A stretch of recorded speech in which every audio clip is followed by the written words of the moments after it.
Hey guys, Tony Rush here. Quick video for you today. This will be something to help you with your prosperity mindset. This is for working on your head. Arguably the most important part of your journey on getting to where you want to go financially is how you think about money. And I'll tell you one thing, when I was broke and struggling, one of the biggest things that I had to overcome, and I think this is true for everybody, one of the biggest things I had to overcome was the idea that there wasn't a lot of money out there, or that there weren't a lot of wealthy people out there. It's kind of a side effect of being broke. When you're broke and struggling, you assume that everybody's broke and struggling, which actually makes it more difficult to become wealthy for reasons we won't have time to talk about on this video. But suffice it to say, if you're barely paying the bills and you're squeaking by, one of the more helpful things that you can do for your mindset is to actually deliberately and consciously go explore how much money there actually is out there. What do wealthy people live like? How many people are actually wealthy? And it's a great exercise because it'll give you some eye-opening experiences. And I'll share one with you that really helped me a lot. For instance, when I was broke, I used to really criticize wealthy people for some of their spending. I used to love to make fun of first-class airfare. That was my favorite thing, probably. Oh, I had this joke too. I thought it was just so funny. Oh, I can't believe they paid $2,000 to fly first class just so they could get there 10 seconds before me. Never mind the fact that it also included not having to go through an hour wait at security. They got to, get on the plane earlier, much bigger seat, all kinds of amenities. But anyway, bottom line is when you're broke and struggling, it's easy to make fun of how wealthy people live, which is actually a paradox because you're not going to become wealthy if your general mindset is to ridicule and make fun of wealth. Your subconscious mind will not allow you to become that which you ridicule. So anyway, here's an interesting thing. This was a breakthrough for me. One of the things you can do is really start exploring how much money is out there and how wealthy people live. And here's an example. I knew a guy at the time. He was making a little over $100,000 a month. And I didn't know this guy well. I wouldn't say he was a friend of mine. But he was making about $1.2 million a year. And I remember he got a Mercedes, a SL series Mercedes. I think it was like an SL 600 or something at the time. It was, I think the retail price on that car was probably about $150,000. Just to keep the math simple, let's say it was $120,000. So I had this aha moment. Here's a guy that's making he's making $1.2 million a year, and he buys a $120,000 car. Now, a broke person looks at that and says, I can't believe they would spend that much money on a car. That's just immoral. They should have bought a Ford and given that money to charity, right? But here's the aha moment I had, and you may already, because of the math, you may already see this coming. This guy was driving a car that represented just 10% of his annual income. He's making $1.2 million a year, and the retail list price for his car, $120,000. So he's basically driving a car that represents, at full purchase price, 10% of his annual income. Well, if you contrast that to somebody that's, say, making $30,000 a year, that means they should be driving a $3,000 car. But they're not, are they? No way will you see somebody making $30,000 a year driving a $3,000 car. No, they're driving a $15,000 or a $20,000 car. And if they can swing it, a lot of times they're driving a $30,000 car. And that's the aha moment that I had, was that my millionaire friend was paying less for his car than a middle-income American who's driving a much more expensive vehicle than that Mercedes. So that's how actually a Lexus can be more expensive than a Mercedes. That's how a Toyota or a Honda can be more expensive than a Mercedes. Because expensive is all based on how much money you have and what your affordability is. And this is why sometimes, like I was at dinner last night with a friend of mine who is a wildly successful jeweler. And my wife and I were out with him and his wife, and he was saying that he just got back from a jewelry show in New York. And while he was in New York, a guy came in and said, "Hey, I want to show you this new shotgun that I've just purchased." And he opened it up, and I don't even know what the thing was, but it was apparently made of Damascus steel. Steel that's normally reserved for making swords.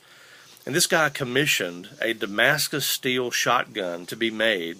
It took 3 years to make. He had to pay for it all in advance. And my friend that was telling me the story, he said, if I had to estimate, based on what I know about firearms and collectibles and this whole, that world, it's probably a $300,000 shotgun. Now, the first thing that comes in your head might be, who in the world would pay that? Well, let me tell you who would pay that. And I don't even know the guy. But here's what we can probably deduce about a $300,000 shotgun. Is the guy who owns it, he's probably living in something nicer than a $300,000 house. You know, you wouldn't see somebody living in a $300,000 house spending the same amount on a shotgun. This guy's probably making millions and millions of dollars a year.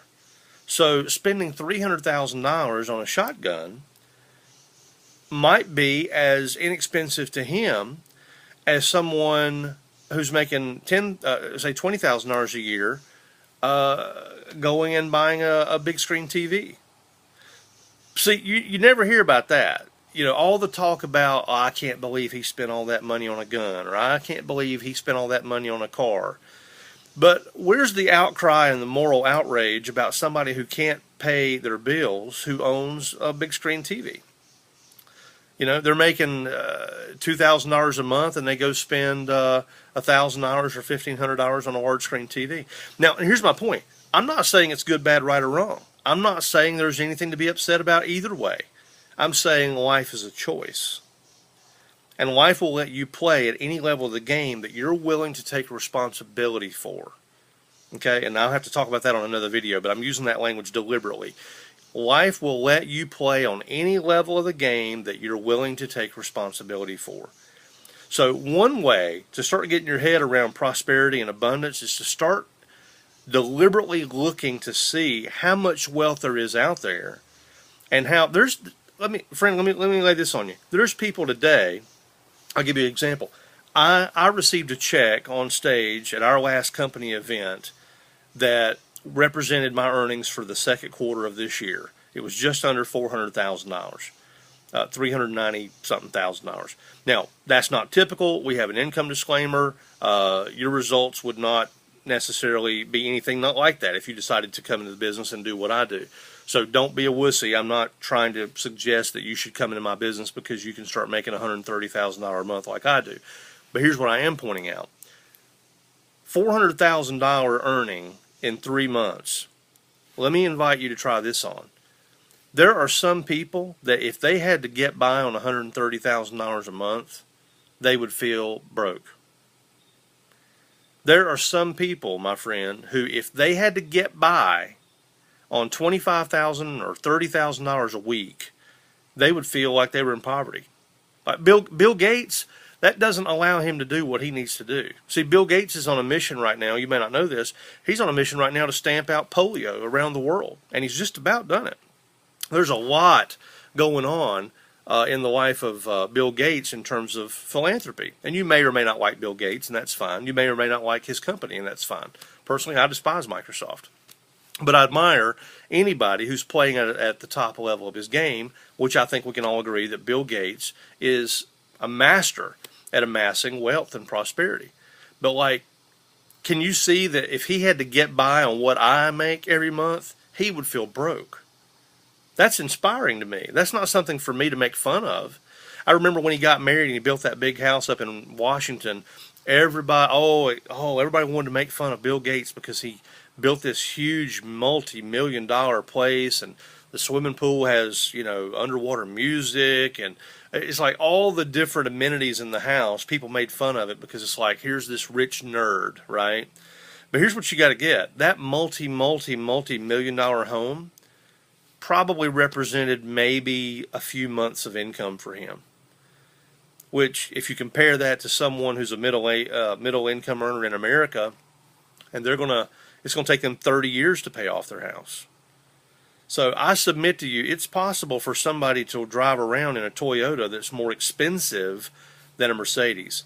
It's possible that the house you're living in is more expensive than Bill Gates' mansion, because expensive is all about affordability. So when you see wealthy people living a certain way, check yourself and make sure that you're not ridiculing the very thing that you would like to be able to do.